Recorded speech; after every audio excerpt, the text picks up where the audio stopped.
ইব্রাহিম আলাইহিস সালাতু ওয়াস সালামকে আল্লাহ পাক যখন পাঠিয়েছেন, তার চেয়ে বেশি আখলাক, তার চেয়ে বেশি সুন্দর চরিত্র আল্লাহ পাক আর কাউকে প্রদান করেন নাই। আল্লাহ রাব্বুল আলামিন তাকে যে সমস্ত অনন্য বৈশিষ্ট্য দান করেছিলেন, তাদের মধ্যে অন্যতম একটা বৈশিষ্ট্য হচ্ছে তিনি মেহমানদারি করতে বড়ই পছন্দ করতেন। মেহমান ছাড়া তিনি খাবার খেতেন না। সুবহানাল্লাহ।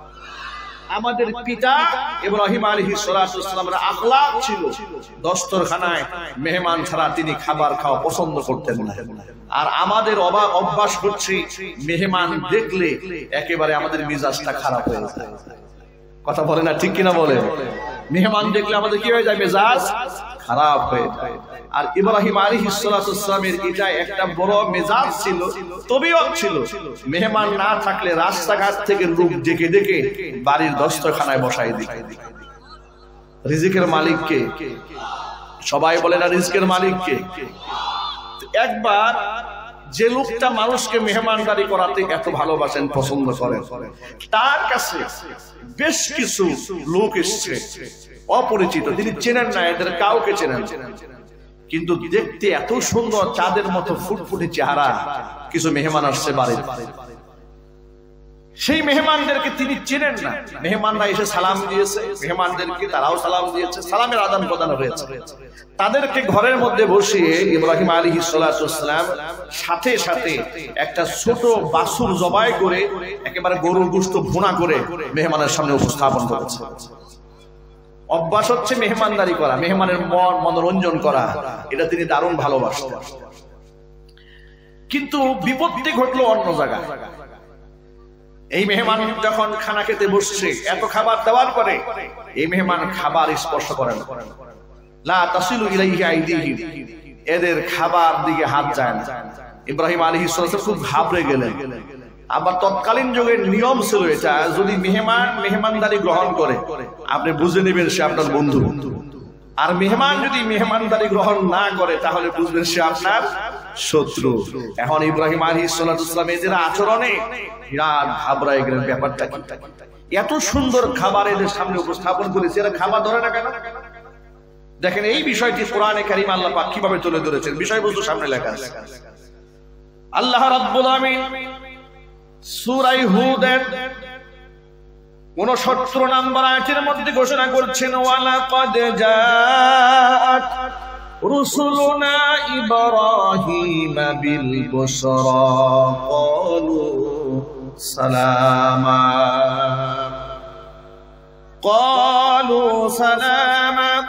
قال سلام فما لبث أن جاء بعجل حنيذ। আল্লাহু আকবার। আল্লাহ রাব্বুল আলামিন বলেন, আমার প্রেরিত রাসূলগণ মানব আকৃতিতে মেহমান হয়ে আমার খলিল ইব্রাহিমের বাড়িতে একটা সুসংবাদ নিয়ে যখন এলো, ক্বালু সালামা, তারা আমার খলিল ইব্রাহিমকে সালাম দিয়ে বাড়িতে প্রবেশ করলো। ক্বালা সালাম, ইব্রাহিম আলাইহিস সালাতু ওয়াস সালাম তিনিও সালামের জবাব দিলেন। ফামা লাবিসা আন জাআ বিইজলিন হানিদ, একেবারেই অল্প সময়ের ব্যবধানে মেহমান পেয়ে তো তিনি মহা খুশি, কিন্তু মেহমানদের চিনেন না কাউকে। আল্লাহু আকবার।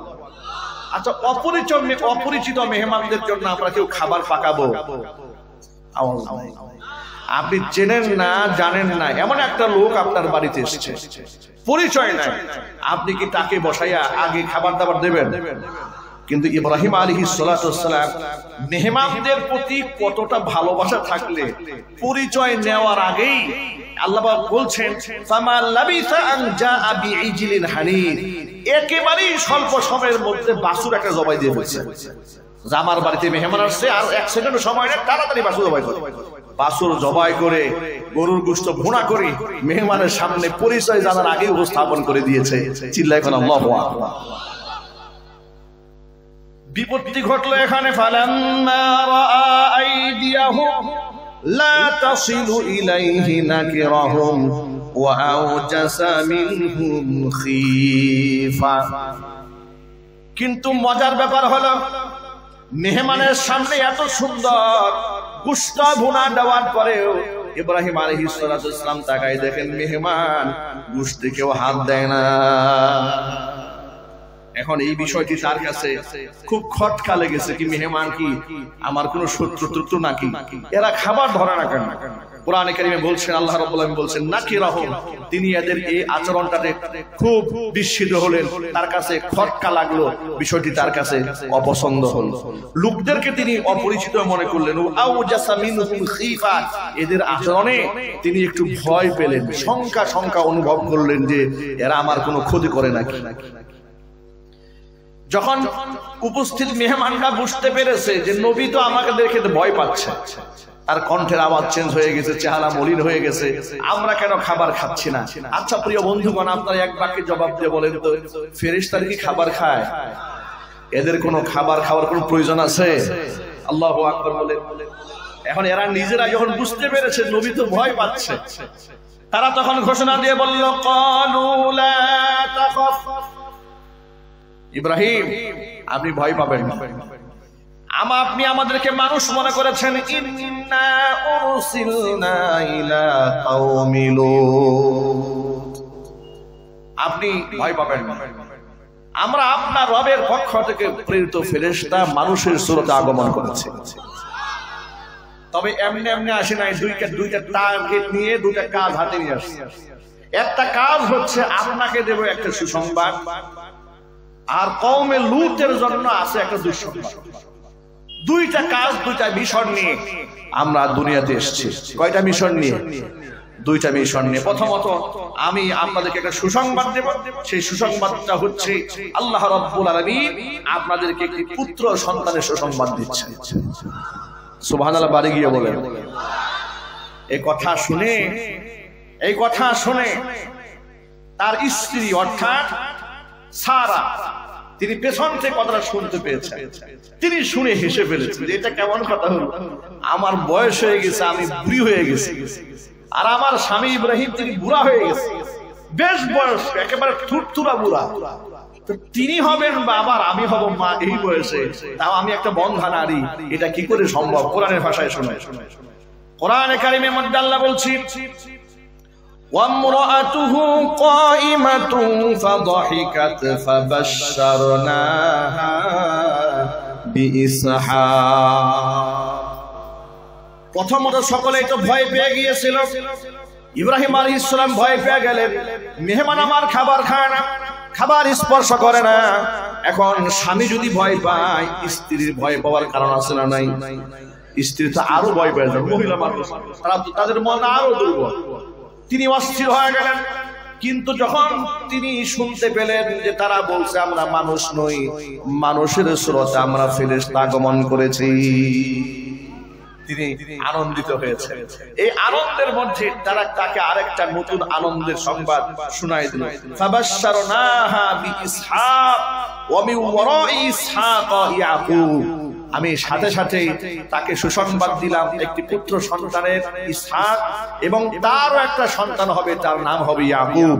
চিল্লায় বলেন আল্লাহু আকবার। আমি একে বংশধর সহ সুসংবাদ দিয়ে দিয়েছি।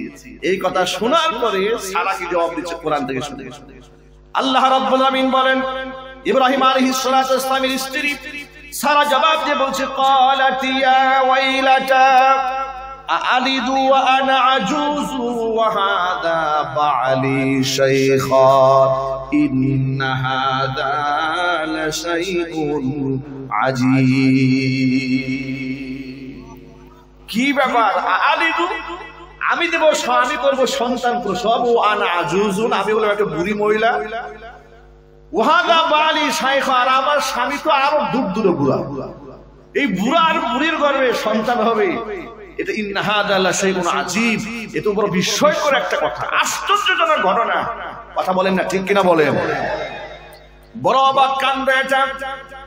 তখন ফেরেশতারা ওদেরকে ডাক দিয়ে বলল, ক্বালু আতাজাবিনা মিন আমরিল্লাহি রাহমাতুল্লাহি ওয়া বারাকাতুহু আলাইকুম আহলাল বাইত ইন্নাহু হামিদুম মাজিদ। কি ব্যাপার? আপনারা তো দেখি মহা অবাক হয়ে গেলেন সন্তানের কথা শুনে।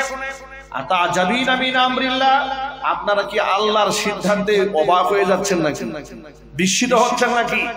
রাহমাতুল্লাহি ওয়া বারাকাতুহু আলাইকুম আহলাল বাইত, হে নবী পরিবারের সদস্যবর্গ ভালো করে শুনুন, আপনাদের উপরে আল্লাহ পাকের রহমত রয়েছে, আল্লাহ পাকের বরকত রয়েছে। সুবহানাল্লাহ বলবেন না? এই সুসংবাদগুলো আপনাদেরকে দেওয়ার জন্য এসেছি। ইন্নাহু হামিদুম মাজিদ, তিনি প্রশংসিত, তিনি মর্যাদাপূর্ণ। এভাবে এই ধরনের কথা ফেরেশতারা ইব্রাহিম আলাইহিস সালাতু ওয়াস সালাম এবং তার পরিবারবর্গের সাথে কথা বলে তাদের ভিতরকার যে একটা ভয় ছিল, খাবার কেন ধরে না, খাবার কেন ছয় না, খানা কেন খায় না, এই ভয়টা যখন একেবারে টোটাল কেটে গেল, এখন তাদের মনে আনন্দ আছে না? আওয়াজ নাই, আনন্দ আছে না নাই? সে আনন্দ কি কম না বেশি? না, মহা আনন্দ। আমাদের বাংলাদেশে আমরা দেখেছি মোটামুটি 10-12 বছর হয়েছে বিবাহ হয়েছে, সন্তান যদি না হয় একেবারেই অস্থির হয়ে যাচ্ছে স্ত্রী, অস্থির হয়ে যাচ্ছে বাবা মা, আত্মীয় স্বজন সকল, আর অস্থির হওয়ার মতোই ঘটনা, ঠিক কিনা বলেন? অস্থির হওয়ার মতোই ব্যাপার, খুব টেনশনে পড়ে যায়। তখন লোকেরা, আমি দেখি যে বাংলাদেশে বিপদগামী অনেক লোকেরা মাজারে চলে যায়, পীরের পায়ে গিয়ে মান্নত করে, পীরের পায়ে গিয়ে সেজদা দেয় এবং কুফরি করে করে ঈমানকে বরবাদ করে দেয়, আমলকে ধ্বংস করে দেয়। এই বাস্তবতা সমাজে আছে। এই জন্য আমি ছোট্ট একটা কিতাব রচনা করেছি রমজান কেন্দ্র করে, কিন্তু সেই কিতাবের শেষ দিকে আমি কোরআন সুন্নাহ থেকে ওই আমলগুলো লিখে দিয়েছি। ইব্রাহিম আলাইহিস সালাতু ওয়াস সালাম বুড়ো বয়সে কি আমল করেছিলেন, জাকারিয়া আলাইহিস সালাতু ওয়াস সালাম কি আমল করেছিলেন যে আল্লাহ পাক বুড়া বয়সে তাদেরকে সন্তান দান করেছিলেন। যদি আপনাদের সুযোগ হয় বয়ান শেষে আমাদের ড্রাইভারের সাথে যোগাযোগ করে কিতাবগুলো আপনারা সংগ্রহ করতে পারবেন ইনশাআল্লাহ। আল্লাহ রাব্বুল আলামিন উম্মার হেদায়েতে কিতাবকে কবুল করেন, জোরে বলুন আমিন। আমি যে কথা আপনাদেরকে বুঝাতে চেয়েছিলাম সেটা হচ্ছে, ইব্রাহিম আলাইহিস সালাতু ওয়াস সালাম যখন পরিপূর্ণ আশ্বস্ত হয়ে গেলেন, আমার ঘরের মেহমানরা আমার দুশমন নয়, আমার ঘরের মেহমানরা আল্লাহর পক্ষ থেকে ফেরেশতা এবং তারা আমাদেরকে সুসংবাদ দেওয়ার জন্য এসেছে, মন যখন পরিপূর্ণ স্থির হয়ে গেল, এরপরে জিজ্ঞেস করলো, প্রথম মিশন তো বুঝতে পারলাম সুসংবাদ দেওয়ার জন্য আসছেন, দ্বিতীয় কাজটা কি একটু বলেন? সুবহানাল্লাহ। প্রথমটা বুঝলাম যে আপনি আমাদেরকে সুসংবাদ দেওয়ার জন্য আসছেন, আপনারা ফেরেশতা, আমাদের সন্তান হবে, আমরা আশ্বস্ত হলাম, আলহামদুলিল্লাহ বলেন, জোরে বলেন আলহামদুলিল্লাহ, আমরা আশ্বস্ত হলাম। এবার বলেন আপনাদের সেকেন্ড মিশন কি, দ্বিতীয় মিশন? দ্বিতীয় মিশন সম্পর্কে যখন জানতে চাইলেন তখন তারা বলল, আমরা এই জমিনের মধ্যে এসেছি কওমে লূতকে ধ্বংস করে দেওয়ার জন্য।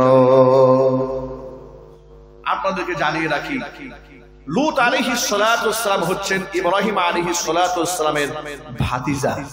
কি হয় জোরে বলেন তো? আপন ভাতিজা লূত আলাইহিস সালাতু ওয়াস সালাম।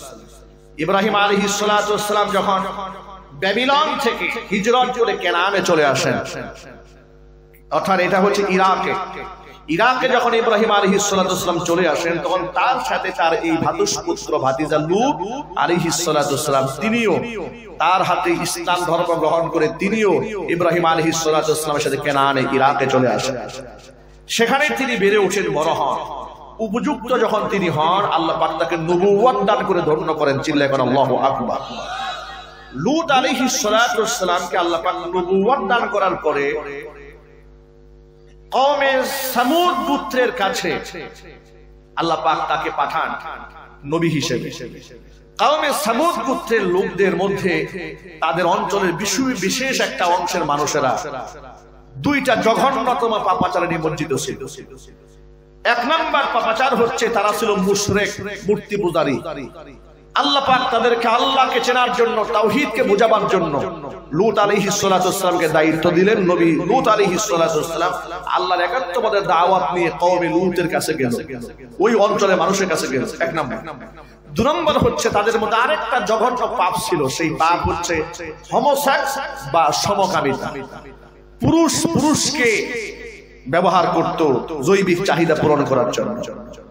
নাউজুবিল্লাহ, কারো মুখে শুনতে পেলাম, এত আস্তে নাউজুবিল্লাহ বললেন।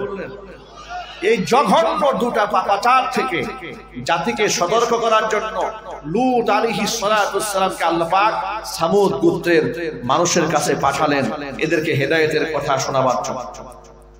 এই যে আপনারা সব সময় শুনেন কওমে লূত আল্লাহ ধ্বংস করে দিয়েছে, মানে লূতের বংশধর, বিষয়টি কিন্তু তা নয়। কওমে লূত বলতে লূত আলাইহিস সালাতুস সালাম যে জাতির কাছে প্রেরিত হয়েছিলেন ওই জাতিকে বোঝানো হয়েছে। মূলত এই যে যাদের কাছে তিনি নবী হিসেবে প্রেরিত হয়েছেন তারা তাদের বংশের কেউ ছিল না, রক্তের কেউ না, যে বাবা, চাচা, ভাই, মামু, খালু ইত্যাদি এরকম নয়, বরং ভিন্ন একটা জাতিগোষ্ঠীর কাছে আল্লাহ পাক নবী লূত আলাইহিস সালাতুস সালামকে প্রেরণ করেছিলেন। কিন্তু এই অভিশপ্ত জাতি আল্লাহর হেদায়েতের কথা শোনার পরেও এরা নিজেরা কুফরের মধ্যে, শিরকের মধ্যে, পাপাচারের মধ্যে এমন ভাবে লিপ্ত ছিল, নারীদের প্রতি এদের কোনো আগ্রহ ছিল না। চিৎকার দিয়ে এখন নাউযুবিল্লাহি মিন যালিক। এদের আকর্ষণ ছিল পুরুষদের উপরে। আল্লাহ রাব্বুল আলামিন কুরআন মাজিদে তাদের কাহিনী তুলে ধরে বলছেন, ফালাম্মা যাহাবা আন ইব্রাহিম আর-রাউ ওয়া জাআতুহুল বুশরা ইউজাদিলুনা ফি কওমি লূত। ইব্রাহিম আলাইহিস সালাতুস সালামের মন যখন শান্ত হয়ে গেল, এই ফেরেশতারা আমার কোনো ক্ষতি করবে না, আমার কাছে কোনো ক্ষতির জন্য তারা আসে নাই, সুসংবাদ দেওয়ার জন্য এসেছে। যখন শুনতে পেল কওমে লূতকে ধ্বংস করা হবে, তখন কওমে লূতের ব্যাপারে আমার খলিল ইব্রাহিম আমার সাথে ঝগড়ায় লিপ্ত হয়ে গেল। এটা ভালোবাসার শব্দ। কি শব্দ জুড়ে বলেন তো? ভালোবাসার শব্দ। আল্লাহ পাকের সাথে ঝগড়া করবে এমন সাহস পৃথিবীতে কারো আছে? একটু আওয়াজ নাই, বলেন না আছে? কিন্তু আল্লাহ তো কোরআনে বলছেন ইউজাদিলুনা ফি কওমি লূত। ইব্রাহিম আমার সাথে কওমে লূতের ব্যাপারে ঝগড়া করেছে, মানে বারবার বলেছে যে আল্লাহ ফেরেশতা পাঠাইয়া তুমি কওমে লূতকে ধ্বংস করে দিবা, আরো কিছুদিন সময় দাও না এদেরকে, আর কিছুদিন দেখো। ইব্রাহিম আলাইহিস সালাম বারবার যে ইসরার করেছেন, কেন বলেছেন? ইব্রাহিম তো জানেন না, ইব্রাহিম আলাইহিস সালাম জানতেন না যে এদের কপালে হেদায়েত নাই, কিন্তু এদের কপালে যে হেদায়েত নাই, ওরা যে ফিরে আসবে না, এটা কি আল্লাহ জানেন না? একটু জোরে বলেন না, আল্লাহ জানেন না? আল্লাহ জানেন বিধায় তো এদেরকে ধ্বংস করার জন্য ফেরেশতা পাঠিয়ে দিয়েছে। কথা বলেন না, ঠিক কিনা? দেখেন কেমনে ধ্বংস করে, কোরআন থেকে শুনুন। আল্লাহ রাব্বুল আলামিন এরপরে বলছেন, ইন্না ইব্রাহিমা লাহালিমুন আওয়াহুম মুনীব। ইব্রাহিম আমার সাথে ঝগড়া করেছে, এই কথা শুনে তোমাদের মন খারাপ করার কোনো কারণ নাই। ইব্রাহিম ছিলেন পরম ধৈর্যশীল। চিল্লাবেন আল্লাহু আকবার। আমি আল্লাহর দিকেই সে ছিল মনোনিবেশকারী। সুবহানাল্লাহ। আল্লাহ রাব্বুল আলামিন নবী ইব্রাহিমকে ডাক দিয়ে কি বলেন শুনেন, ইয়া ইব্রাহিম আরিদ আন হাদা ইন্নাহু ক্বাদ জাআ আমরু রাব্বিক। ইব্রাহিম এই ব্যাপারে আমার কাছে আরজি করা বাদ দিয়ে দাও, বিরল থাকো তুমি, তোমার রবের শাস্তি এদের জন্য অবধারিত সূত্রে আগমন করেছে। ওয়া ইন্নাহুম আতিহিম আযাবুন গায়রু মারদুদ। এদের জন্য যে আযাব আসতেছে অপ্রতিরোধ্য আযাব, এই আযাবকে ঠেকাবার মতো শক্তি পৃথিবীতে কারো নাই। আল্লাহ যদি কাউকে গজব দেন, রক্ষা করার কেউ থাকে? চিৎকার দিয়ে বলেন না, রক্ষা করার কেউ থাকে? রক্ষা করার কেউ থাকে না। এখন আপনাদেরকে বলি, আপনারা বলেন তো কওমে লূতের বড় দুইটা পাপ কি ছিল? এক নাম্বার পাপ ছিল শিরক। জোরে বলেন, এক নাম্বার পাপ কি? সবাইকে বলতে হবে। এই কথাটা কেন বলছি, আপনাদের মূল রেজাল্ট আমি সামনে দেব। সমসাময়িক বর্তমানে এই তাফসীর আপনাদের সামনে উপস্থাপন আমি কেন করলাম, এত হাজার হাজার আয়াত থাকতে কেন আপনাদের সামনে এটা উপস্থাপন করেছি, এর রেজাল্টটা আমি যে সামনের আয়াত কয়েকটা পড়ার পরেই আপনাদেরকে চূড়ান্ত রেজাল্ট দেওয়া হবে। কিন্তু এই পয়েন্টটা মনে রাখতে হবে আপনাদের মাথায় সকলকে। আল্লাহ পাক কওমে লূতকে ধ্বংসের সিদ্ধান্ত নিলেন দুইটা বড় পাপের কারণে। এক নাম্বার পাপের নাম কি? সবাই জবান খুলে বলেন, আবার জোরে বলেন। এক নাম্বার পাপ হচ্ছে তারা ছিল মূর্তি পূজক। কি ছিল জোরে বলেন? মূর্তি পূজক।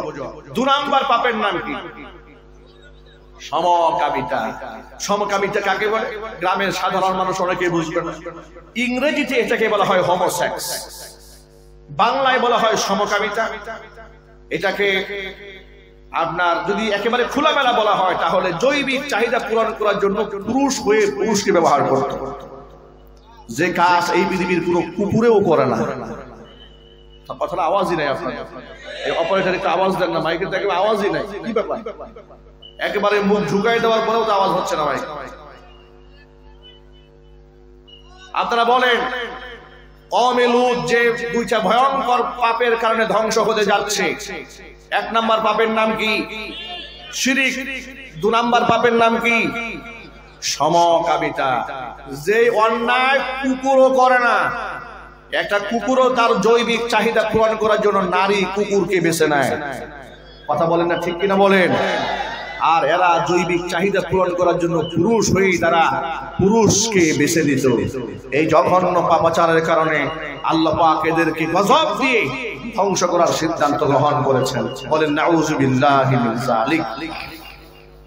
আমার প্রিয় যুবক ভাইরা, মা বোনেরা, আল্লাহ রাব্বুল আলামিন বললেন ওয়ালাম্মা জাআত রুসুলুনা লুতান সিআ বিহিম وضاق بهم ذرعا وقال هذا يوم عصيب। যেই ফেরেশতারা নবী লূত আলাইহিস সালাতু ওয়াস সালামের বাড়িতে আগমন করেছে, তাদের চেহারা সুরত এত সুন্দর সুশ্রী, ওই সুশ্রী মেহমানদেরকে দেখে নবী লূত আলাইহিস সালাতু ওয়াস সালাম বড় পেরেশান হয়ে গেলেন। সুবহানাল্লাহ।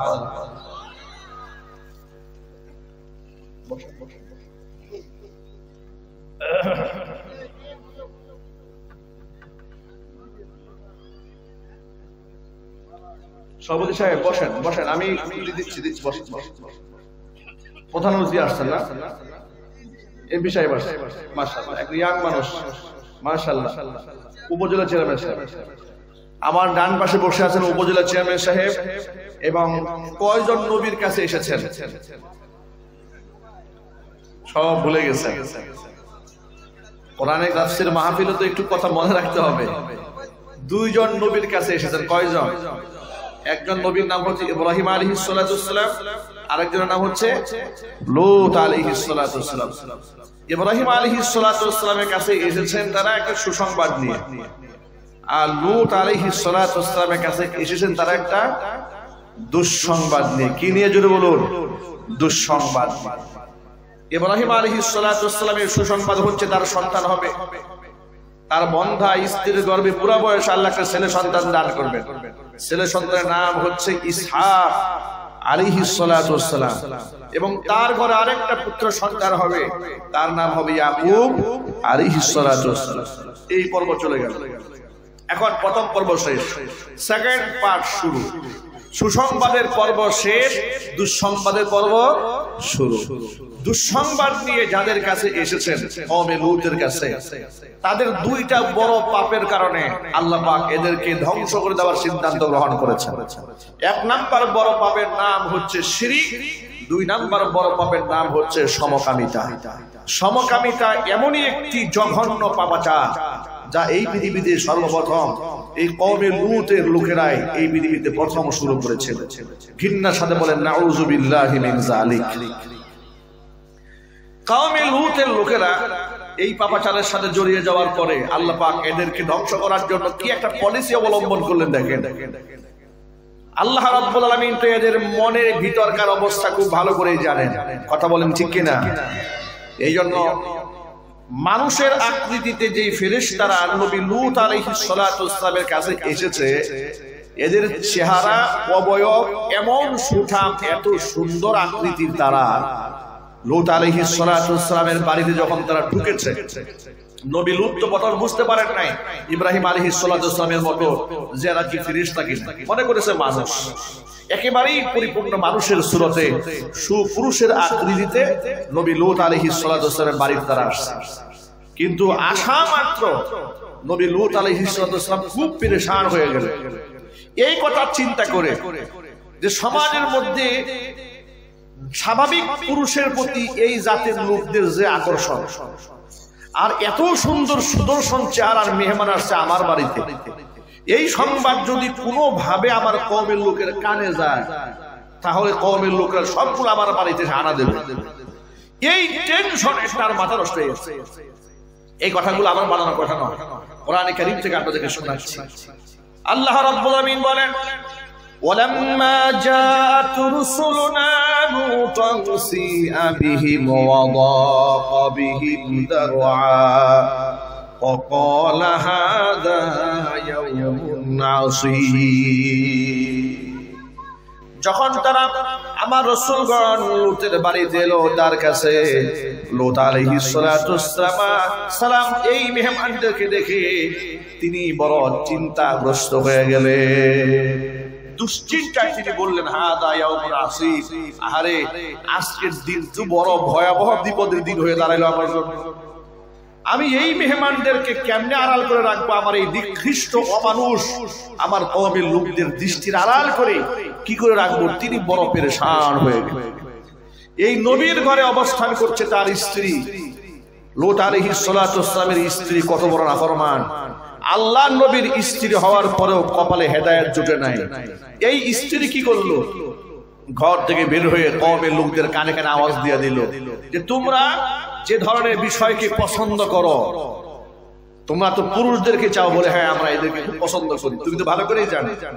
আমাদের বাড়িতে এমন সুন্দর কিছু মেহমান আসছে, এদেরকে দেখলে তো তোমরা লোক সামলাতে পারবে না। চিৎকার দেখো নাউজুবিল্লাহ, ঘৃণার সাথে বলেন নাউজুবিল্লাহ। এই সংবাদ যখন এই নিকৃষ্ট হায়ানাদের কানে পৌঁছলো, এগুলা এমন ভাবে নবী লূতের বাড়িতে ছুটে আসছে, কোরআনে কারীমের ইতিহাস আল্লাহ পাক ১৫০০ বছর আগে লিখে দিয়েছে এই জঘন্য পাপিষ্ঠ জাতিদের কাহিনী কি ছিল। আল্লাহ রাব্বুল আলামিন বলেন, ওয়াজাআহু কওমুহু ইউহরাউনা ইলাইহি, পাগলের মতো ওরা আমার নবী লূতের বাড়িতে ছুটে এসেছে পাগলের মতো। যখন শুনতে পেয়েছে বাড়িতে নতুন মেহমান আসছে, ক্বালা ইয়া কওমি, নবী লূত এত বড় পেরেশান হয়ে গেলেন এদেরকে নিয়ে। আল্লাহ বলছেন, ওয়া মিন ক্বাবলু কানু ইয়ামালুনাস সাইয়্যাত, আর এই কওমের লোকেরা আগে থেকেই এই সমস্ত পাপাচার করে অভ্যস্ত ওরা ছিল, এই জন্য নবী খুব পেরেশান ছিল। নবী লূত আলাইহিস সালাম এদেরকে ডেকে বলল, ইয়া কওমি, ও আমার কওম, হাউলাই বানাতি হুন্না আতহারু লাকুম ফাত্তাকুল্লাহা ওয়া লা তুখজুনি ফি যায়ফি আলাইসা মিনকুম রাজুলুর রাশীদ। লূত আলাইহিস সালাম তার কওমের লোকদের এই আগ্রহ দেখে, সে মেহমানদেরকে চাচ্ছে, তারা মেহমানদের উপর তারা হানা দেবে, এমন একটা অবস্থা, পুরুষ হয়ে পুরুষদেরকে ধর্ষণ করতে আসছে। নাউজুবিল্লাহ, এত আস্তে আস্তে বলেন আপনারা, পুরুষ হয়ে তারা পুরুষদেরকে ধর্ষণ করতে আসছে। এই দৃশ্য দেখার পরে কোন নবীর মন স্থির থাকতে পারে? জোরে বলুন, পারে?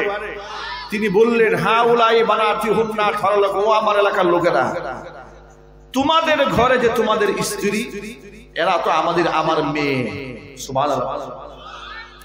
তো তোমাদের স্ত্রীরা হচ্ছে হুন্না আতহারু লাকুম, তোমাদের জন্য পুত পবিত্র। তোমাদের যদি কোনো জৈবিক চাহিদা থাকে, স্ত্রীর কাছে যাও, ঠিক কিনা বলেন? স্ত্রীর কাছে যাও, এটা পবিত্র। কিন্তু সেটা না করে তোমরা আসছো আমার বাড়ির মেহমানের সাথে অপকর্ম করতে। খবরদার, আল্লাহকে ভয় করো। ওয়ালা তুখজুনি ফি যায়ফি, অন্ততপক্ষে আমার মেহমানদের ব্যাপারে আমাকে তোমরা লজ্জিত করো, আমাকে মেহমানের সামনে তোমরা লাঞ্ছিত করো না। এভাবে তিনি খুব কাকুতি মিনতি করে কওমের লোকদের কাছে হেদায়েতের কথা বলতেছিলেন। কিন্তু সুরে কি শুনে ধর্মের কথা? জোরে বলেন, সুর শুনে ধর্মের কাহিনী? সুর ধর্মের কাহিনী শুনে না, ও মসজিদে গিয়ে জুতা ঠিকই চুরি করে। কথা বলেন ঠিক কিনা? লূত আলাইহিস সালাম এতটা অনুনয় বিনয় করে বললেন, আলাইসা মিনকুম রাজুলুর রাশীদ, কি ব্যাপার, তোমাদের মধ্যে কি একটা ভদ্রলোক নাই? ক্বালু, তখন তারা কি জবাব দেয় শোনেন। তখন তারা বলল, লাকাদ আলিমতা মা লানা ফি বানাতিকা মিন হাক। লূত, তুমি তো আমাদেরকে বলতেছো যে আমরা এই মেয়েদের প্রতি আমাদের আকর্ষণ। মনে রেখো, মালানা ফি বানাতিকা মিন হাক, মেয়েদের প্রতি আমাদের কোনো আকর্ষণ নেই, এদের প্রতি আমাদের কোনো ইন্টারেস্ট নাই। ওয়া ইন্নাকা লাতা'লামু মা নুরিদ, আমাদের ইন্টারেস্ট কিসে, আগ্রহ কিসে, এটা তুমি খুব ভালো করেই জানো। আমরা যে কেন তোমার বাড়িতে আসছি সেটাও নিশ্চয়ই তুমি বুঝতে পারছো। অতএব মেহমানদেরকে আটকায় না রেখে মেহমানদেরকে আমাদের জন্য উৎসর্গ করে দাও। এখন এই কথা শুনে নবীর মনে যে কি পরিমাণ আঘাত, কত কষ্ট, কত আফসোস। তখন লূত আলাইহিস সালাম তখনও জানেন না এরা মানুষ না ফেরেশতা, তিনি জানেন না, কারণ ফেরেশতা এসে পরিচয় দেয় নাই। কারণ আল্লাহ পাক তোমাদেরকে পাঠিয়েছে একটা পলিসি করে গজবে এদেরকে ধ্বংস করে দেওয়ার জন্য। কথা বলেন না, ঠিক কিনা? লূত আলাইহিস সালামের এই অবস্থা দেখে নবী লূত সর্বশেষে কথা বলে ফেললেন, قالوا لقد علمت ما لنا قال لو أن لي بكم قوة أو آوي إلى ركن شديد। আরে লাউ আন্না লি বিকুম কুওয়াতান, আজকে তোমাদেরকে প্রটেস্ট করার মতো যদি কোনো শক্তি এই মুহূর্তে আমার হাতে থাকতো, আও আওয়ি ইলা রুকনিন শাদীদ, অথবা আশ্রয় গ্রহণ করার জন্য সুদৃঢ় কোনো কিছুর উপর যদি আমি আশ্রয় নিতে পারতাম এই মেহমানদেরকে নিয়ে, তাহলে তোমাদের এই জঘন্য মনোমাঞ্চনা থেকে আমি আমার মেহমানদেরকে রক্ষা করতে পারতাম। তিনি খুব পেরেশান হয়ে কথা বলে ফেললেন। যখন মেহমানরা বুঝতে পারলেন যে নবী তো মারাত্মক এক্সট্রিম লেভেলের চিন্তায় পড়ে গেছে, তখন পরিচয় দিয়ে কি বলে শোনেন, পরিচয় দিয়ে ফেরেশতারা তখন বলছে, ক্বালু ইয়া লূত ইন্না রাসূলু রাব্বিক, ও নবী, আল্লাহর নবী লূত, আপনি মোটেও পেরেশান হবেন না, আপনি আমাদেরকে মানুষ মনে করেছেন, মোটেও আমরা মানুষ নই। ইন্না রাসূলু রাব্বিক, আমরা সকলে আপনার রবের পক্ষ থেকে প্রেরিত ফেরেশতা। লা ইয়াসিলু ইলাইক, ওরা আপনার কাছে কশির কালেও আসতে পারবে না, এমনকি আমাদেরকে স্পর্শ করার শক্তি ওদের নাই। বরং আমরা একটা মিশন নিয়ে এখানে এসেছি, আমরা এই সুরতে এসেছি, আল্লাহ আমাদেরকে পাঠিয়েছেন একটা মিশন নিয়ে এদেরকে ধ্বংস করার জন্য। সুতরাং ফাআসরি বিআহলিকা বিকিতইন মিনাল লাইল, রাত থাকতে থাকতেই, অন্ধকার থাকতে থাকতে আপনি আপনার পরিবার পরিজন নিয়ে এলাকা ছাড়েন, এলাকা ছেড়ে আপনি চলে যান। ওয়ালা ইয়ালতাফিত মিনকুম আহাদুন ইল্লা ইমরাআতাক, আর আপনি আপনার পরিবারের কেউ যেন যাওয়ার পথে পিছপা হয়ে ফিরে না তাকায়, পেছনে ঘোরার সময় নাই, ভাগেন, এই এলাকা আপনি ছাড়েন। শুধুমাত্র আপনার স্ত্রী এলাকা ছাড়বে না, সে ওদের সাথেই থেকে যাবে, কারণ ইন্নাহু মুসিবুহা মা আসাবাহুম, যে গজব এই জাতিকে ধরবে, এই গজব আপনার স্ত্রীকেও ধরবে। কারণ এই সংবাদটা আপনার স্ত্রী আজকে নতুন এটা করেছে তাই নয়, এরা এই সমাজে যত অপকর্ম করেছে পূর্ব থেকে আপনার স্ত্রী এদের কুকর্মের সহযোগী ছিল। নাউযুবিল্লাহ। সুতরাং মনে রাখবেন একটা কথা, ভালো করে মনে রাখেন, এখান থেকে নিজেরা কুকর্ম করে না, কিন্তু কুকর্মের সহযোগী সমাজের লোক আছে না নাই? গজব যখন আসবে, কুকর্ম যারা করবে ওরাও মরবে, যারা সহযোগী আছে ওরাও মরবে। আল্লাহ রাব্বুল আমিনের ফেরেশতারা বলছি, ইন্না মাউইদাহুমুস সুবহ আলাইসাস সুবহু বিকারীব। ও নবী লূত, আপনি পেরেশান হবেন না, তাড়াতাড়ি পরিবার পরিজন নিয়ে এলাকা ছাড়েন। তাদের জন্য নির্ধারিত সময় হচ্ছে একেবারে ভোরবেলা, আজকে রাতের মধ্যে অঘটন ঘটবে। আলাইসাস সুবহু বিকারীব, তাদের এই সকালবেলা এটা কি খুব নিকটতম নয়? আল্লাহ কোরআন মাজিদের মধ্যে বলে দিয়েছেন, ফালাম্মা জাআ আমরুনা জাআলনা আলিয়াহা সাফিলাহা ওয়া আমতারনা আলাইহা হিজারাতাম মিন সিজ্জিলিন মানদুদ মুসাওয়ামাতান ইনদা রাব্বিক ওয়া মা হিয়া মিনাজ যালিমিন বিবাঈদ। জোরে বলেন আল্লাহু আকবার। আল্লাহ পাক বললেন, ফালাম্মা জাআ আমরুনা, আমার শাস্তি যখন শুরু হয়ে গেল, আমার গজব যখন এদেরকে ধরে ফেলল, জাআলনা আলিয়াহা সাফিলাহা, এদের উপরটাকে আমি নিজ বানায়া দিলাম। এর মানে আমি এই ফেরেশতাদেরকে নির্দেশ দিলাম, এই জাতি যে এলাকায় বসবাস করেছে এই পুরা মাটি সহ এদেরকে উপরে নিয়ে আসো। ফেরেশতারা মাটি সহ উপরায়া এই অভিশপ্ত জাতিকে একেবারে শূন্য আসমানে উঠাই নিয়ে গেছে। আল্লাহ পাক বললেন এবার উল্টায় দাও। ভাবা যায় শূন্য থেকে এই জাতিগুলাকে ঠিক এইভাবে আল্লাহ পাক জমিন থেকে উল্টাই দিয়েছে। ফাজআলনা আলিয়াহা সাফিলাহা, এদেরকে আমি এপিট করে দিলাম, উপরটাকে আমি নিচ করে দিলাম। শুধু তাই না, ওয়া আমতারনা আলাইহা হিজারাতাম মিন সিজ্জিলিন মানদুদ, আমি এদের উপরে কংকরের বৃষ্টি, পাথরের বৃষ্টি নিক্ষেপ করেছি। আমি পাথরের বৃষ্টি এদের উপর আমি নিক্ষেপ করেছি। মুসাওয়ামাতান ইনদা রাব্বিক, প্রত্যেকটা পাথরের গায়ে শত্রুর নাম লেখা ছিল। এটা কার মাথার উপর আঘাত আনবে? চিল্লায় কোন আল্লাহু আকবার। প্রতিটা পাথরের গায়ে আমি লিখে দিয়েছিলাম, নাম লিখে দিয়েছিলাম, কোন পাথরের আঘাতে কোন জালেমের মৃত্যু হবে। এই গজবে আল্লাহ পাক সামুদ জাতিকে ধ্বংস করে দিয়েছিলেন এই সমকামিতার অপরাধে। প্রিয় ভাইরা, কোরআন মাজিদে এই কাহিনী আল্লাহ পাক গোটা কওমের জন্য শুধু নয়, গোটা জগৎবাসীর জন্য আল্লাহ মেসেজ দিয়েছেন, খবরদার জাতি, এই অন্যায়ের সাথে তোমরা কোনোদিন জড়াবে না। যে অন্যায় জড়িত হয়ে ধ্বংস হয়েছে কওমে লূত, এমনকি বর্তমান সেই জায়গাটা আজও চিহ্নিত আছে যেখানে মাটি সহ উপড়ায় ফেলা হয়েছিল, সেটাকে ডেড সি বা মৃত সাগর, আল বাহরুল মাইয়িত, মৃত সাগর হিসেবে সকলের কাছে সুপরিচিত। এটা হচ্ছে ওয়ার্ল্ডের সবচেয়ে নিচু জায়গা, যে সমুদ্রে যে পানিতে কোনো মাছ কিংবা কোনো কীট পতঙ্গ বসবাস করতে পারে না, সেখানে সমস্ত প্রাণীগুলা ওই সমুদ্র পড়লেই অটোমেটিক মারা যায়। এটা হচ্ছে পৃথিবীর একটি অভিশপ্ত জায়গা। প্রিয় ভাইরা, কোরআনে কারিমের সূরা হুদ থেকে আজকে আপনাদের সামনে কওমে লূতের এই অভিশপ্ত জাতির কুকর্মের ফিহরিস্তি এবং তাদের উপর আল্লাহ পাকের নিপতিত গজবের বর্ণনা দেওয়ার উদ্দেশ্য হচ্ছে একটাই। 90 থেকে 95% মুসলিম অধ্যুষিত এই দেশে একটা গ্রুপ চাচ্ছে এই দেশে সমকামিতার পাপ ঢুকাই দিতে। নাউজুবিল্লাহ বলেন। উলামায়ে কেরামের দায়িত্ব কি? উলামায়ে কেরামের দায়িত্ব হচ্ছে ইন্নামাল উলামা ওয়ারাসাতুল আম্বিয়া, নবীগণের ওয়ারিস। উলামারা আপনাদের ঈমান এবং আমলের পাহারাদার। কথা বলতে হবে, ঠিক কি না?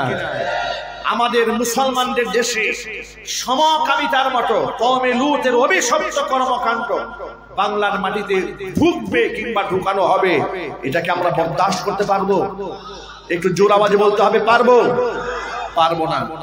আজকে বাংলাদেশের বিভিন্ন প্রতিষ্ঠান, বিভিন্ন এনজিও সংস্থা, এলজিবিটি অর্থাৎ এই গোটা ওয়ার্ল্ডের মধ্যে যে সংগঠন রয়েছে, সমকামিতাকে প্রমোট যারা করছে, সমকামিতার প্রচার করছে, প্রসার করে বেড়াচ্ছে, এটাকে একেবারে শিক্ষা সিলেবাসের মধ্যে ঢুকাই দিয়া সমকামিতাকে একেবারে স্বাভাবিক একটা রূপ দেওয়ার জন্য, প্রলেপ দেওয়ার জন্য বাংলাদেশে ইতিমধ্যে চক্রান্ত চলছে। আমাদের চোখ কান নাক খোলা রাখতে হবে। ইতিমধ্যে আপনারা সংবাদ পেয়েছেন, ক্লাস 7 এর বইয়ে, 7ম শ্রেণীর বইয়ে, সেখানে শরীফ থেকে শরীফা একটা গল্প লেখা হয়েছে। এই গল্পের মধ্যে দেখানো হয়েছে একটা ছেলের জন্ম হয়েছে, তার নাম হচ্ছে শরীফ। নাম কি? শরীফ। সে মোটামুটি ছেলে হিসেবেই বড় হচ্ছে, কিন্তু কিছুদিন পর থেকে সে নিজেকে আর ছেলে মনে করে না, নিজেকে মেয়ে মেয়ে মনে করা শুরু করে দিল। এখন সে সকলের কাছে বলতে থাকলো যে আমার নাম এখন থেকে শরীফ না, তোমরা এখন থেকে আমাকে শরীফা বলে ডাকবা। আচ্ছা প্রিয় ভাইরা, আপনারা বলুন তো, একটা পুরুষ যদি নিজেকে মনে মনে মেয়ে দাবি করে, সে কি মেয়ে হয়ে যাবে? একটু চিৎকার দিয়ে বলে, সে কি মেয়ে হয়ে যাবে? তাকে কি মহিলা স্বীকৃতি দেওয়া উচিত নাকি জুতা পিটা করা উচিত? জুতা পিটা করা উচিত। যদি তাকে সামাজিকভাবে মহিলা স্বীকৃতি প্রদান করা হয়, সমস্যাগুলো কি দাঁড়াবে লক্ষ্য করো। সমস্যা হলো সে দাবি করছে সে আসলে পুরুষ, দাবি করছে মহিলা। দাবি করছে কি? মহিলা। এখন মহিলা দাবি করার পরে নিশ্চয়ই তার তো বিবাহের প্রয়োজন আছে। তো মহিলা হয়ে সে বিবাহ করবে কাকে? পুরুষকে বিবাহ করবে। এখন সে তো আসলে মহিলা না, সে কি? পুরুষ। এখন বিবাহ করছে কাকে? পুরুষকে। তাহলে রেজাল্ট কি দাঁড়ালো? হোমোসেক্স। পুরুষ হয়ে সে পুরুষকে বিবাহ করলো। সুতরাং শরীফ থেকে শরীফা এটা শুধু একটা গল্প নয়, গল্পের ভিতরে সামাজিকভাবে সমকামিতা প্রবেশ করায় দেওয়ার একটা ষড়যন্ত্র। কথা বলতে হবে, ঠিক কিনা? এই বিষয় নিয়ে বর্তমান সোসাইটিতে শিক্ষিত মহল, জ্ঞানী মহল, শিক্ষক মহল সকলেই সচেতন হয়েছে। ব্র্যাক ইউনিভার্সিটি বাংলাদেশের স্বনামধন্য একটি শিক্ষা প্রতিষ্ঠান, হাজার হাজার ছেলে মেয়েরা সেখানে পড়াশোনা করে। সেই ব্র্যাক ইউনিভার্সিটির একজন শিক্ষক জাতীয় সেমিনারে এই সমকামিতার বিরুদ্ধে বক্তব্য দিয়ে শরীফ এবং শরীফার যে গল্প ক্লাস 7 এর বই দেওয়া হয়েছে, ওই 7 এর বইয়ের গল্পের সেই যেটাকে বলা হয় তারা ট্রান্সজেন্ডার, রূপান্তরিত নারী কিংবা রূপান্তরিত পুরুষ, নারীর স্রষ্টাকে বলেন তো এক বাক্যে, পুরুষের স্রষ্টাকে, হিজড়াকে বানিয়েছেন আল্লাহ পাক বানিয়েছেন। লিঙ্গ যে কোনো একটা হবে, হয়তো নারী না হয় পুরুষ। হিজড়াদের দুই সুরতের যে কোনো এক সুরত হবে, হয়তো সে নারীর অধিকার পাবে না হয় পুরুষের অধিকার পাবে। বাহ্যিক অবয়ব যদি পুরুষের মতো হয় তাহলে তার হুকুম থাকবে পুরুষের মতো, বাহ্যিক অবয়ব যদি নারীর মতো হয় তার হুকুম হবে নারীর মতো। এখানে থার্ড লিঙ্গ কিংবা তৃতীয় লিঙ্গের কোন স্থান ইসলামে দেওয়া হয় নাই। কোরআন বলেছে ইন্না খালাকনাকুম মিন যাকারি ওয়া উনসা, আমি তোমাকে দুভাগে তোমাদেরকে সৃষ্টি করেছি, এক হচ্ছে নর আর এক হচ্ছে নারী। জোরে কোন সুবহানাল্লাহ। এখন আপনারা বলেন হিজড়ার স্রষ্টাকে, নারীর স্রষ্টাকে, পুরুষের স্রষ্টাকে, কিন্তু ট্রান্সজেন্ডার রূপান্তরিত নারী মানে সে ছিল নারী হয়ে গেছে পুরুষ, কিংবা সে ছিল পুরুষ হয়েছে নারী। কিভাবে হয়েছে? এর তিনটা সূরত আছে। কয়টা সূরত? একটা সূরত হলো মহিলাদের হরমোন গায়ের মধ্যে পুশ করে দেহের কিছু অবয়ব সে চেঞ্জ করেছে, যেমন কণ্ঠের আওয়াজটা পরিবর্তন করেছে, চেহারা সুরত কিছু পরিবর্তন করেছে, মেইলি মেইলি একটা ভাব দেহের মধ্যে এনেছে। এই একটা সূরত। আরেকটা সূরত হচ্ছে যে অপারেশন করার মাধ্যমে, সিজারিয়ানের মাধ্যমে লিঙ্গ পরিবর্তন করেছে। এই দুইটা সূরত। কিন্তু দেহের মধ্যে যতই পরিবর্তন আনুক না কেন, আল্লাহ পাক জন্মগতভাবে ওকে সৃষ্টি করেছিলেন পুরুষ হিসেবে। পুরুষ থেকে সে কোনোদিন নারী হবে? চিৎকারে বলে নারী হবে।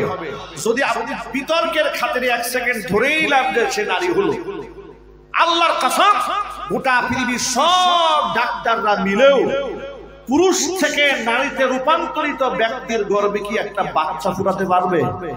চিৎকার দিয়ে বলে ওর কি মিন্স হবে?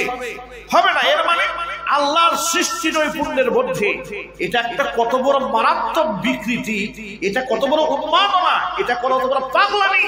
বইয়ের মধ্যে এভাবে লেখা হয়েছে ট্রান্সজেন্ডার অথবা হিজড়া। আল্লাহর কসম, ট্রান্সজেন্ডার আর হিজড়া এক জিনিস নয়। হিজড়া আল্লাহ সৃষ্টি করেছে, ট্রান্সজেন্ডার ইহুদি আর খ্রিস্টান শয়তান আবিষ্কার করেছে।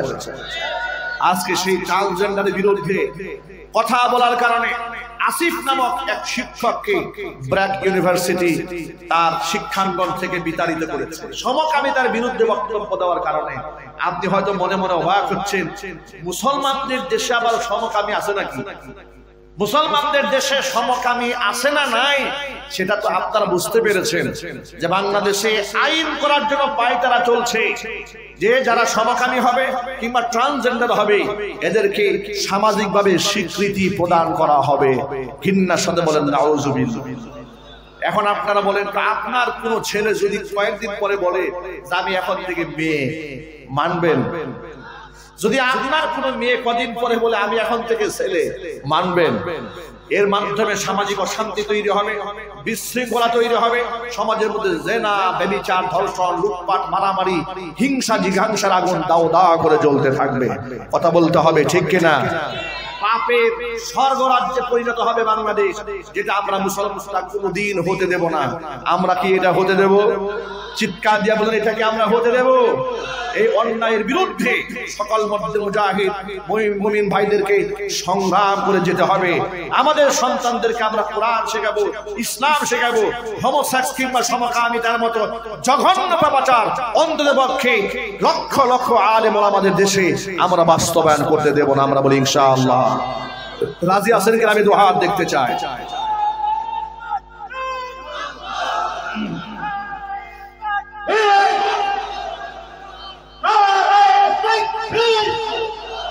সম্মানিত উপস্থিতি, আমি আপনাদেরকে বলতে চাই আমাদের পাঠ্যপুস্তকটিকে যতদিন পর্যন্ত এই বিশ্বাস হবে ততদিন আমরা আমাদের সন্তানদেরকে স্কুলে পাঠাবো না কিভাবে? তাহলে বুঝতে পারবো আজকে আমরা মাদারি সাহেবের বয়স থেকে আমরা শিক্ষা গ্রহণ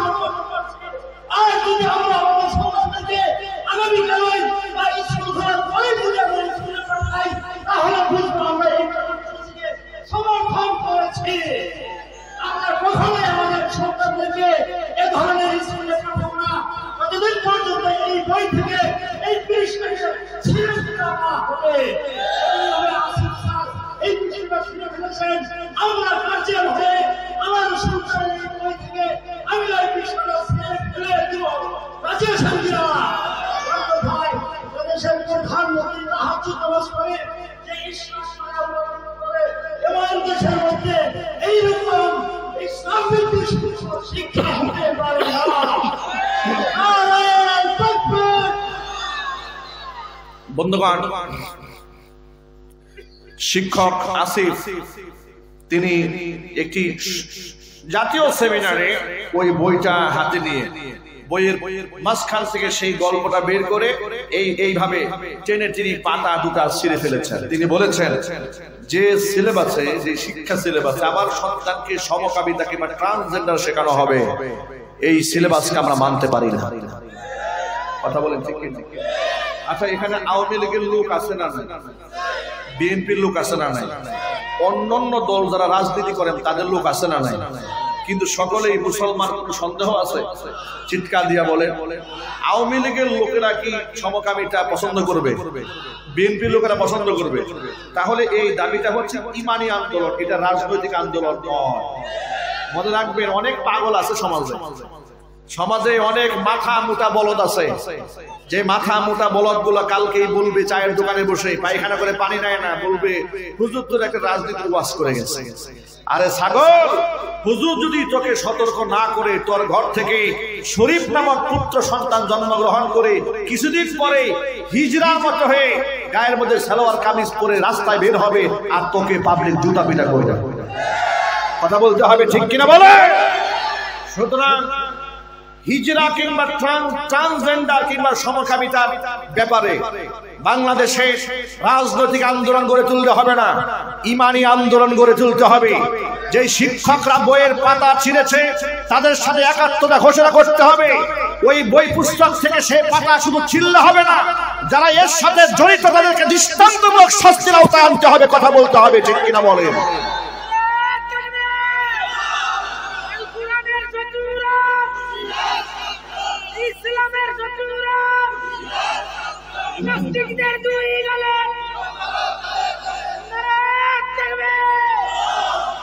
সুতরাং আমরা আসছে কোরআন কারীমের তাফসীর থেকে এই সবক শিখেছি, সমকামিতা একটি জঘন্য পাপাচার। এই পাপাচার যেই সমাজে হবে ওই সমাজের উপর আল্লাহ পাকের লানত, আল্লাহ পাকের গজব নিবিত হবে। কথা বলুন ঠিক কিনা? আমরা আল্লাহ পাকের গজবে নিপীড়িত হতে চাই না। আমরা আমাদের সন্তানদেরকে 30 পারা কোরআনে হাফেজ বানাতে চাই, আলেমে দ্বীন বানাতে চাই, দাঈ ইলাল্লাহ বানাতে চাই। আমাদের সন্তানরা হবে আমাদের চোখের পুতুলি, আমার আগামীর ভবিষ্যৎ আমাদের সন্তানদের হাতে হবে। আমরা বলি ইনশাআল্লাহ। আমাদের সন্তানরা মাদক, জুয়া, ইয়াবা, সুদ, ঘুষ, জিনা, ব্যভিচার, দুর্নীতি, হত্যা, ধর্ষণ, খুন খারাপি, ত্রাসের সাথে তাদের কোনো সংশ্লিষ্টতা থাকবে না। তাদের সম্পর্ক থাকবে আল্লাহ পাকের কোরআনের সাথে। যদি বলুন ঠিক কিনা? আমাদের সন্তানরা শিরক মুক্ত ঈমান আনবে, বিদআত মুক্ত আমল করবে। এমনকি আমাদের সন্তানরা নারীর ধর্ষক হবে না, নারীর সতীত্বের পাহারাদার হবে। বলেন না ইনশাআল্লাহ। সুতরাং আমরা শিরক মুক্ত ঈমান আনতে চাই না, বিদআত মুক্ত আমল করতে চাই না। সর্বোপরি এই দুনিয়াতে আল্লাহর হুকুম আহকাম মেনে চলে কিয়ামতের ময়দানে রবের সামনে ঈমান নিয়ে দাঁড়াতে চাই ইনশাআল্লাহ। বলেন, পৃথিবী থেকে আমরা আল্লাহকে কেউ দেখতে পাইনি, কিন্তু আল্লাহকে দেখার আগ্রহ আমাদের আছে না? কার কার আছে হাত দেখে?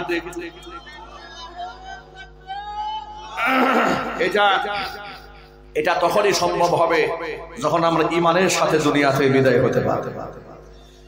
ঈমানের পথে অবিচল থেকে আমার মরণ যেন হয়।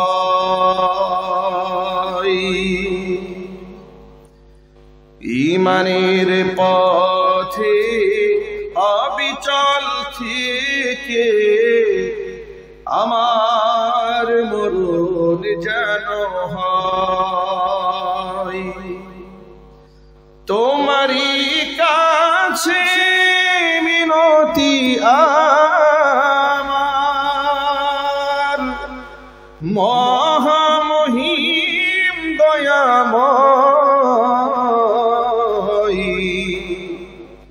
ঈমানের পথে অবিচল থেকে আমার মরণ যেন হয়।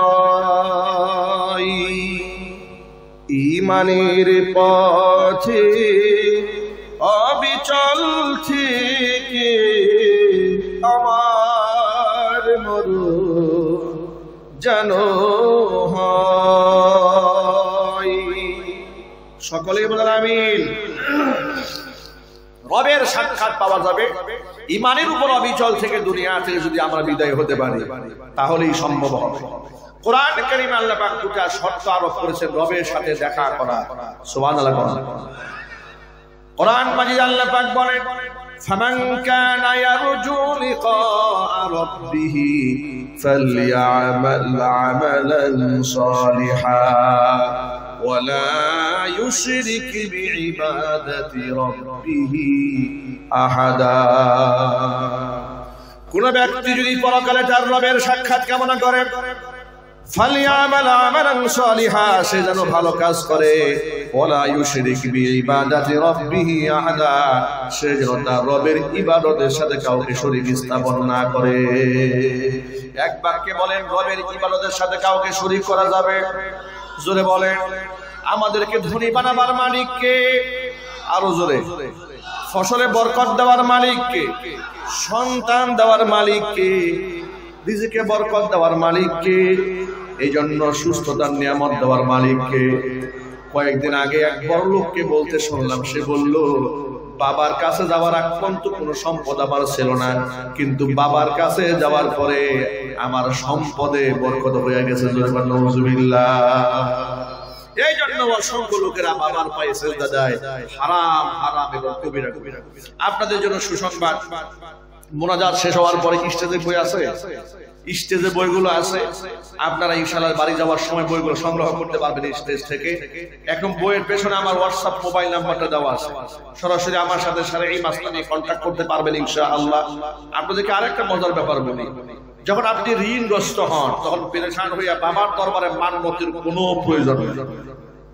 মান্যত যদি একান্ত কোনো বিষয় আপনার করতে মনে চায়, মান্যত হবে একমাত্র কারণ আল্লাহর নামে, প্রথম পছন্দ। দ্বিতীয় হচ্ছে, আপনি ঋণগ্রস্ত হলে অনেক আমল আছে, দোয়া আছে, যে দোয়া করলে আল্লাহ ঋণের বোঝা হালকা বানায় দেয়। আপনার ছেলে হয় না, এমন অনেক আমল আছে যে আমল করলে আল্লাহ পুত্র সন্তান দান করে। এমন অনেক আমল আছে যে আমল করলে আল্লাহ কন্যা সন্তান দান করে। এমন অনেক আমল আছে স্বামী স্ত্রীর মহব্বত নাই, যে আমল করলে স্বামী স্ত্রীর মধ্যে আল্লাহ ভরপুর মহব্বত ঢেলে দেয়। জোরে কোন আল্লাহু আকবার।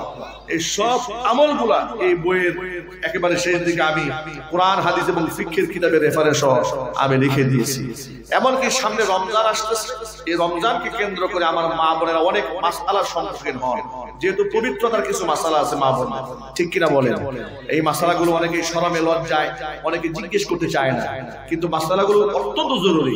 এই মাসআলাগুলো ডিটেইলস এর মধ্যে পাবেন ইনশাআল্লাহ। নিজেরা পড়ার জন্য কিংবা মা বোনদেরকে উপহার দেওয়ার জন্য কিতাবগুলো আপনারা অবশ্যই সংগ্রহ করবেন। উদ্দেশ্য কি? যে সব দায়িত্ব আলেমের কাদের উপর না চাপাই দিয়ে কিছু কিছু লেখাপড়া নিজেরও করার দরকার আছে। কথা বলেন ঠিক কিনা? ইলম হাসিল করার দরকার আছে না নাই? আল্লাহ পাক যেন কোরআনের নূর দিয়ে, ইসলামের নূর দিয়ে আমাদের অন্তরকে ভরপুর করে জোরে কোন আমিন। মাত্র 100 টাকা করে কপি হাদিয়া, কোনো ধাক্কা ধাক্কি ঠেলাঠেলি করার কোনো দরকার নাই। পর্যাপ্ত বই আছে গাড়িতে। আমার মা বোনেরা কথা শুনতে পাচ্ছেন, মায়েরা বোনেরা, ড্রাইভার